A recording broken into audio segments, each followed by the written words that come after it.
দেশ ছেড়ে পালিয়ে যাওয়ার প্রথম কোনো মামলায় সাজা হলো শেখ হাসিনার। আদালত অবমাননায় সাবেক এই প্রধানমন্ত্রীকে ৬ মাসের কারাদণ্ড দিয়েছেন আন্তর্জাতিক অপরাধ ট্রাইব্যুনাল। যেদিন তিনি আত্মসমর্পণ করবেন বা গ্রেফতার হবেন সেদিন থেকে কার্যকর হবে সাজা। আমি বলছি সবাই তালিকা করো, তোমরাও তালিকা করো, কারণ অন্তত 227 জনকে মারার লাইসেন্স পেয়ে গেছি। আর এই যেগুলো লাফালাফি করছে একটা অস্ত্র থাকবে না। 227 জনকে হত্যার লাইসেন্স পেয়েছি।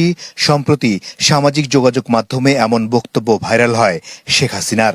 জুলাই গণ অভ্যুত্থানের মামলা নিয়ে দেয়া বক্তব্যের প্রেক্ষিতে হাসিনা ও আওয়ামী লীগ নেতা শাকিল আকন্দ বুলবুলের বিরুদ্ধে গেল 30 এপ্রিল আদালত অবমাননার অভিযোগ আনেন চিফ প্রসিকিউটর। বক্তব্যটি যে শেখ হাসিনার তার ফরেনসিক প্রমাণও মেলে। তবে বারবার ট্রাইব্যুনালে হাজির হওয়ার আদেশ এলেও পাত্তা দেননি শেখ হাসিনা। এ মামলার অ্যামিকাস কিউরি ট্রাইব্যুনালকে বলেন, অভিযুক্তকে এ মামলায় সাজা দেয়া হবে কিনা ন্যায় বিচারের স্বার্থে সে সিদ্ধান্ত নেবেন আদালত।